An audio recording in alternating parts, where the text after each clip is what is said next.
რამდენად დაცულია მოქალაქეების და ტურისტების უსაფრთხოება ბათუმის ბულვარის ტერიტორიაზე. ადგილობრივები მაცინეს გადამღებ ჯგუფთან აცხადებენ, რომ გასულ წლებთან შედარებით ძარცვისა და ყაჩაღობის ფაქტებმა იმატა. საზოგადოების ნაწილი კრიმინალის გახშირებას საყოველთაო ამინისტრიას უკავშირებს და სამართალდამცავებს მობილიზაციისაკენ მოუწოდებს. ვერ გეტყვით, რომ უკეთესი, ანუ საფრთხოდ გრძნობ. რაღაც შიში მაინც გამიჩნდა. მე ვთქვათ, მანქანის დატოვების გარეთ უსაფრთხოდ რაღაცნაირად უფრო მეტად ისავართ. შეიძლება ბევრი სახჯერ ასრულებისგან გამოშვებულმა ხალხმაც. გასულ წელს არ იყო ასე. ახლა მე იმატა. აქ ვინ ჯერ არ გაუგონია ვინმეს რომ ამ ფერამე მომხდარიყო ამ ადგილებში. კრიმინალური ფაქტები რა ვიცი, ახლა მესმის მე უფრო ხო ხან ტელეფონი მოიპარეს, ხან რაღაცა საფულე, კი, შარშან მაგალითად შარშანზე არ მესმოდა, უფრო არ მესმოდა.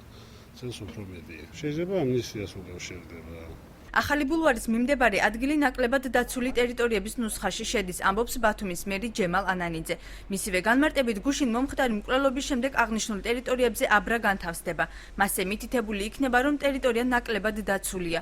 კითხვაზე, რატომ არ ფუნქციონირებს ახალი ბულვარის ტერიტორიაზე სათვალთვალო კამერები, ანანიძე პასუხობს, რომ ამ მოთხოვნით უწყებისთვის მოქალაქეებს არ მიუმართავთ. სამომავლოდ ეს გვაფიქრებინებს პოლიციის სამსახურებთან ერთად ქალაქში გავატაროთ დამატებითი ღონისძიებები და არ გამოვრიცხავ, რომ გაჩნდეს თქვათ ამგზალავი ნიშნებიც, გამაფრთხილებელი წარწერებიც იმისათვის, რომ მოსახლეობამ მეტი ყურადღება და სიფრთხილე გამოიჩინოს, რადგანაც ანალოგიური ტერიტორიები გვაქვს დაახლოებით 400 ჰექტარზე მეტი ქალაქში, სადაც არანაირი ინფრასტრუქტურა არ არის და ბუნებრივია განათება ან სხვა უსაფრთხოების ზომები ვერ იქნება მიღებული და მხოლოდ მოსახლეობამ უნდა მიიღოს შესაბამისი გადაწყვეტილება. მიმდინარე წელს ბათუმის ცენტრალური ბულვარის ტერიტორიაზე მხოლოდ რამდენიმე მცირე ინციდენტი მოხდა, აცხადებს ბათუმის ბულვარის დირექტორი გურამ ჩიქოვანი. მისივე თქმით, ინციდენტების დროს დაცვის თანამშრომელს მხოლოდ სიტუაციის განეიტრალება ევალება და შემდგომში უკვე საპატრულო პოლიციას იძახებს. დაცვის პოლიციას წესრიგის უზრუნველსაყოფად ყოველწლიურად ბულვარის ადმინისტრაციისაგან 9 მილიონი ლარი ერიცხება. ბულვარის ტერიტორია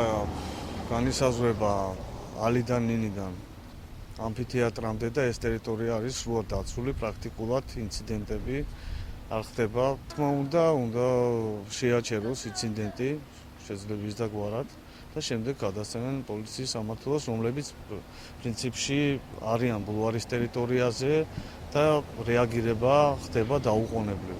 ბულვარის ცენტრალური ტერიტორია 20 ზონად არის დაყოფილი და დამსვენებლების უსაფრთხოებაზე 67-მდე დაცვის თანამშრომელი ზრუნავს.